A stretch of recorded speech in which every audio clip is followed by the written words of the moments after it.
Welcome to the Newsmakers Podcast. I'm Billy Hollowell, and this is a show where we go behind the headlines every day to bring you an interview with a pastor, entertainer, politician, or other notable news figure.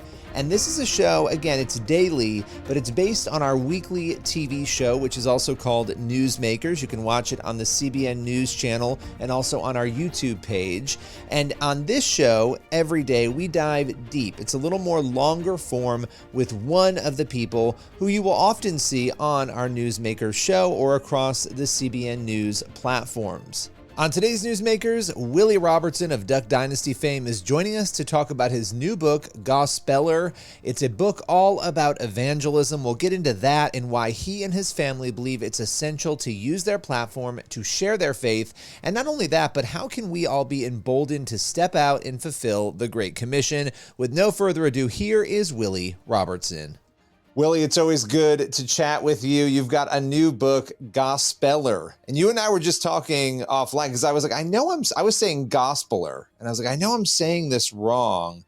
Take us through this word, because I would bet a lot of people out there have not heard this term before. I haven't found one person yet who is actually like, oh, yeah, I read about that, which is, I mean, I've went through a lot of people, like Andy Andrews and people who are like really smart and historian type people. It simply means someone who tells people the gospel, either publicly or personally, and not necessarily pastoral. It's more like, someone was just commonly known as sharing the gospel with everyone they knew. And I can't claim it. Corey found the word. My wife found the word. Because I was writing this book about sharing your faith, and she said, I found this old word because we were coming off of the word evangelist, and it was just a synonym of that, and she found this word, and I said, that is awesome. And and so I pushed the button on how to actually pronounce it, and it says Gospeller, which she says, well, you should have spelled it with two L's, and that there is another spelling that way, but I said, no, I'll just stick with what I saw first. And so that became the title of the book, and so it's been interesting. Because to me, it doesn't fall short that it was a word that was very common. Even in America, it was common that people were known that way. And now we don't even have the word. It's like a dinosaur in our language. And so could speak to perhaps people don't share their faith as much. And which is ergo why I wrote the book, because it just moved on me to felt like God had a message right now for this, and that's always been on my heart. And obviously that was impacted by my father sharing his faith a lot. The movie that just came out, The Blind, and in fact, the whole first chapter, I just go back and I just kind of contemplate. It moved on me so much that had that not happened, had mom and dad not found their faith, I would have grown up a completely different person. I don't even know that I would have faith. I certainly wouldn't be talking to you. And so it's like every day it affects something in my life. There would have been no company Duck Commander. There would have been no Duck Dynasty. So most likely no one would have even heard of who I am, and I wouldn't have had the platform to do it. And so, it kind of starts there. And, and as you unfold that, you're like, man, one couple in Arkansas that found their faith, kept their family together, ended up, 50 years later, in some way, spreading the gospel message, whether through the prayer at the end of the show, the movie, the podcast, just all the things that, from our generation up to Phil and them's, obviously what Phil's done, our generation, then all the way down to Sadie and what she's doing all over the world. So it's pretty amazing if you think about it. So it just lets me know, like, you never know what God has in store. And so had someone not shared their faith with him, and had someone not been bold and done that, my life could look completely different. And so that inspires me. It makes me appreciative of the past, which is what I talk about in the future. But it also is like, I never know who I'm talking to. Like, this person, this guy or gal their kids or they could influence, thousands of people, which that was actually said on the movie, which my Aunt Jan actually said to the preacher that went to talk to Phil. She said, if you convert him, he'll convert 1,000. And so it was just amazing how she saw that at the time, because it didn't seem that way. So anyway, that's the message of this. And what I came across, Billy, was that a lot of people, like, I run into people and they're like, man, I'd love to do that. Like, I'll tell them a story about sharing my faith with someone and someone obeying the gospel. And it's like, I would love to do that. I just don't. And they start listing a list of excuses as to why they kind of exclude themselves. I don't know the Bible well enough. I'm shy. I don't, my life's a mess. I don't know if I'm the one who should be able to talk to people. And so what we want to do is just try to debunk all those things and just say, look, it's, I think the Great Commission was the call to everyone. And in whatever way that you can do it, maybe you're not, as skilled, but I know this, everything in life, I know that with experience and studying, I become, I can become better at it. And so a lot of things hold me back because I'm like, I just don't know anything about that. And so whether it's cooking or hunting or fishing or all these things, the more you do it, the more experience you have. Even at work, it's like you'll see somebody doing something. It's like, oh, they look like they just do that second nature. And I think sharing your faith becomes that way as well. Yeah, and like reading the Bible, it's a great place to start. I've been a Christian my whole life and grew up in a Christian home, and I've read probably the whole Bible, but not in order, not in a year. And so for the last 2 years, I've been doing the Bible in a year, right? And going chronologically, it just gives me a baseline so I can answer those questions, because it feels like people are afraid of the questions because we don't, like you're saying, we may not have the answers. And the best way to get the answers is to go to the text and read the Bible, right? I mean, Right. What are some of the things you recommend? And obviously I want people to grab the book, but for people to maybe start to equip themselves to be prepared to answer those tough questions. Well, and you said it best. You said, you go and read the Bible, and I would say that's probably more of a discipleship thing where you're starting to learn what that is. And I use this example. It's kind of like a doctor, where we go to doctors and nurses with problems, right? We go and say, we have a problem, and the doctor hopefully knows, scores of textbooks and all these giant terms and all, like what this does with this. But when it comes down to sitting across the desk from him, he's got to figure out how to get everything what's in his head and what he knows into a simpler explanation of, here's the problem, here's how we can try to fix it. Are you willing to, do what it takes to do that? I mean, in its simplest form, that's what it is, because of who they're talking to. Now, by the time you get a diagnosis, like if I got a diagnosis of something bad, I wouldn't know, perhaps I wouldn't know anything about it. And maybe I say, yes, I just sign up and go like, I'm in, like, let's go. Now, like a year after that, you'll probably know more about that one thing than you ever thought you would know. Like my father-in-law had colon rectal cancer like over 20 years ago.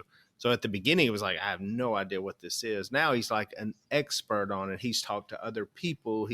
When someone else is diagnosed, they call him and say, how did you do this? And it's so much the same way with sharing your faith. And so I think you can start initially just with a personal, with what you've experienced with God, and you can share that with someone else.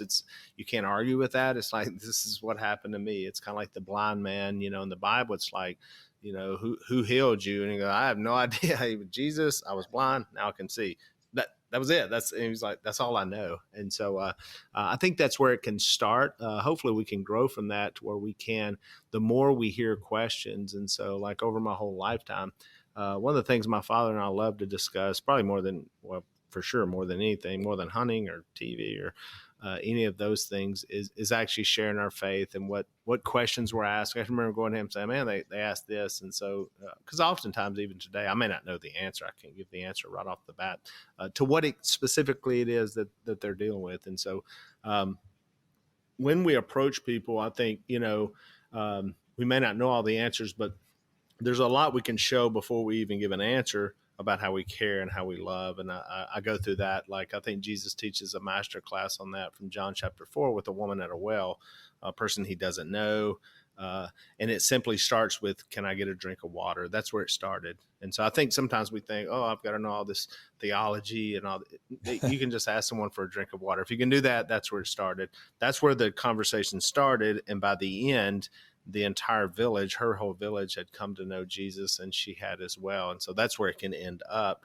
And so sometimes it starts. And so just watch how Jesus, you can read John chapter 4 and just read how he goes into her story. But the main thing was he cared about her, and he shouldn't have even been talking to her, perhaps, for his disciples didn't think he should be, it's more problems. It's like, what have you done? And I think that's the struggle a lot of us have, especially as Americans. It's like, I've got enough problems of my own. I can't deal with, like I've gotten my life to where I can kind of manage it. And then, man, if you throw someone else in there with their problems. And so I think we initially don't share because we probably don't care, it's like, I don't care, like I've got my own stuff. And so once we get a heart change of like, I really care about people and what they can bring to the kingdom of God. And it's not about myself. I think sharing your faith, it actually accomplishes a lot of what discipleship would be, or even personal growth and as a Christian, because it'll naturally take place, because you can't care just about yourself because you're having to think about someone else. You'll naturally be perhaps hospitable because you invite people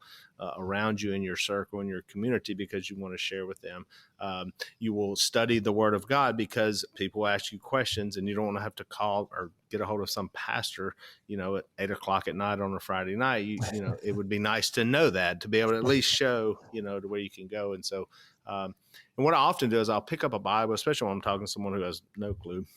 And I'll pick it up, and, if you start from the start, like if someone is like, I don't know what God is, and I'll pick up a Bible, and conversions have happened that way, and you can get it. But let's try to break it into sections. We have an Old Testament and a New Testament, and then we have the Gospels, and then we have the book of Acts. And so I can break that down to where it's like, okay, I kind of know where we're at now. And so I can go from Jesus, from the good news, from the resurrection into the book of Acts. And so, and I use about 7 texts. That's all I generally use, is about 7. I try not to even give them more, especially on initial talk. I think it's just too much. I mean, it's too much, I got my youngsters, as I train them, and they want to give them 50, text, and I'm like, it's too much. Like, it's like sometimes I even have to say, look, this is all I can take. Like if I'm being explained how my health insurance works, I can only take a little bit. And I'm like, that's about all I can take today. Like I can't. It's just too much. Yeah. Your eyes kind of cross. And so I have about 7 little texts. And so, and then therefore if I'm training someone to talk to someone else, it's like, can you learn 7 ideas, 7 texts, 7 kind of areas of that you could kind of take people to or whatever. And I've, and I know them so well, like I've even, memorized them, but also they can just flow out to where you can start telling stories, like I mentioned John 4 and the one with the well. And so once you know the word like that, you can start really finessing that. You don't have to, open up. Although I do want to show them, Billy, I do want to open the Bible. I think it's the beginning of discipleship, of actually, for a lot of people, they've never opened the Bible, taken a passage, and then applied it to their own life. And so that's new. I mean, that's new for people. And so I want them to read it for themselves. And I don't want to give them opinion. I don't want to talk them into something or be like, like a salesman, like last minute, you better go, or go now, or you're going to hell, And so I just I don't think that that's productive, or even, sticks, or try to scare someone. I really want them to read it, see it, fall in love with it. And whether or not they make a decision there or later, some of these studies I've had, they're one-time deals. I see someone and we have a talk like the woman at the well, and but some have been over decades. I've been sharing with people over decades, and they haven't obeyed the gospel. They're not even believers, but we're still together, and there's still a chance, And so, and it could be, isn't that crazy when they get older, I mean, it's crazy that you can have a person who, and it's so different for everybody, right? I think some people assume it's this instant thing, and it is for some people. They hear the message, they embrace it. And then there are people who you almost, in your spirit, that person is, I feel like they're going to come around, but it takes 30 years, right? Right. Of all these conversations and all of these. And it's important, I think, to understand that it's not a one size fits all, right? I mean, it's very different for each person. Everybody's a different, it's kind of why we watch sports, right? Because it's never the same. It's always, it's like, well, doesn't the same thing, like my wife doesn't watch sports that much. She's like, isn't it the same thing every time? Like, no, it's like, there's so many different things that can happen in scenarios. And so, and I feel like our lives are like that as well. Cause you don't know what people are struggling with, the hurdles that they may be trying to overcome. And so what it is that's holding them back. So for some, I may say, if you were to die, and so somebody may go like, oh, that's huge. But to someone else, they don't even think about dying, especially somebody younger. They're like, I don't think about dying. That's not a big deal. And so it's a different deal. It could be they were hurt by a church, it could be legit, hurt by a church and hurt by someone at a church, and they've just had this wall of going, never again will I let that happen. And so you just never know what's tied in there. And they don't understand spiritual things. I think sometimes we expect people to understand kind of the whole language we speak as Christians. People don't understand this. The woman at the well was that way. Jesus is talking about living water, and she's like, well, where's your bucket? Where's your ladle? Because she's thinking worldly, and he's talking spiritually. And so oftentimes that can be the same case when we're talking to someone. They don't understand that. And so we may have to back up a little bit and say, okay, let me back up and put this in terms that you may can understand. And so I think God does such a brilliant, wonderful way of doing that with calling, like, I'm like a father, and and this, you're like brothers and sisters. And so now it's like, oh, okay, I can understand that. And sometimes even on a basic level of talking faith to people, I use that. I use family, I use brother and sister, and you understand that relationship. It's like, oh, okay, I can understand that, and so boom, we can start there with something. And Jesus, the methods he used, it wasn't always the same. It was, like for some he would tell one thing, and others he would tell something different. And so, that usually I just listen. And so, listening, I think, is the biggest. I just listen to someone, and invariably I usually hear the thing. I'm like, that's it. That's the deal. That's your fear. That's what it is. And so you kind of become, that's where you're hung up. That's where you're stuck. Right. Yeah. And that's you don't have an answer to that, or that kind of, you're unsure about that. It could be, some are layups, like, I may have a guy walk in and say, look, I got a DW on Friday. My wife kicked me out on Saturday, and I don't have anywhere to live on Sunday, so I need help. Well, that one's easy. I'm like, I've got some great news for you. He's going to understand repentance. He's going to understand, changing the way he is or whatever. And so, oftentimes the hardest ones, though, are the ones where life is just going great, and so especially here in this country, it's like, life is great. I have everything I need. I feel happy. And those are the hardest, I think, to get the gospel to, and to actually create. There's something beyond this, beyond this life, and some deeper meaning in life. It's interesting. You're putting this book out at a time when the country is incredibly divided. There's so much chaos. Of course, it's an election year later on, and I'm not going to get into politics today, but it is interesting because it's coming at a time where people are looking for a solution here on earth. They're looking for solutions in front of them. Why do you think, and obviously you felt compelled to write this, why do you think this was the time for this particular book in light of everything that's going on around us? Well, I wanted it earlier, and it seemed like it popped on this spot. And so I've been working on it for a few years. It actually started during COVID because I wasn't traveling. I wasn't speaking. And so I had this time, and ended up doing this training I'm mentioning. I did it at a local church. And and just God brought me with certain people. And so, but I do think the timing is right, because I think people are searching. They've seen what the world has to offer, and it's just empty, and I think we've all found that in our lives, where it's empty, and it's like, what hope do we have? And I'm even hearing that from people out there, big name people, going, maybe there's something to this, maybe there's something to, because we've looked at candidates, and I think people have put their stock in politics, and we're like, if we just get the right person in there who's a Christian and does all the Christian things, and that's not one, we're not even called to do that. Jesus didn't, the Great Commission, he didn't say, go change your countries and make sure you got the right politicians. That wasn't the mission. The mission was to make disciples, baptize people, and to teach people. And so, I think, why not this time? Because I do we saw COVID happen.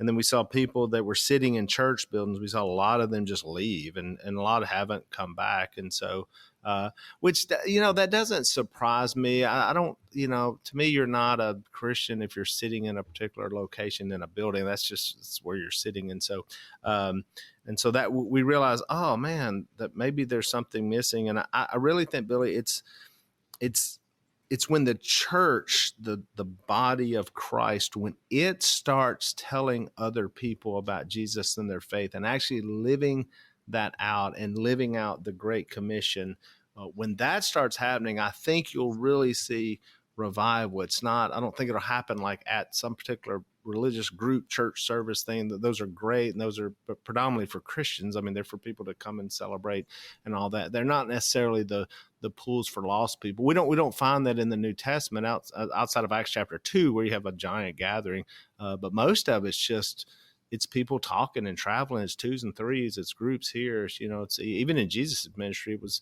the small then going into the big and the bigger. And so so I think that's what needs to happen there. And therefore, it's you can do this. You can read this book, get fired up, and start converting people. Even if you're at the deadest church in whatever little dead town you're in, you can create revival right there. And so you don't have to wait for like a pastor vote or a staff vote to say, okay, is this going to pass, so that we can do that? No, you just get out and start doing it. You can start with the people, your family, your friends, your kids, and so, cause that's what I'm saying, Billy, is we're not even passing this down. Our kids are leaving, they're taking off, yeah, being gobbled up by the world. And so we're like, what happened? And I think it's because a lot of people just weren't on the right mission. They thought the mission was I thought we were just supposed to go to church, when we can and try to be a good person. And when the bar's lowered on that mission, and that's not what Jesus said do, well, don't be surprised when you look up and everybody's just gone, going, oh, I guess there was not much to that. Well, I so appreciate you dropping by to talk about all this. You made some great points there at the end. I mean, you're watching these pockets of revival sort of pop out. I guess they're more outpourings. There's a whole debate about what wording we should use, but watching hundreds of people get baptized in the back of pickup trucks on college campuses, I mean, there's some really amazing things happening in the midst of all of this chaos. And I want people to go out and grab your book, Gospeller. Did I say it right that time? You said it right that time. I said it right that time. And appreciate you taking the time. Looking forward to having you back again soon. Awesome, buddy. Good talking to you. That's all for today's Newsmakers podcast. Be sure to tune in for the next episode of the show, and also head over to the CBN News YouTube channel and the CBN News channel to watch Newsmakers every week. We'll see you soon.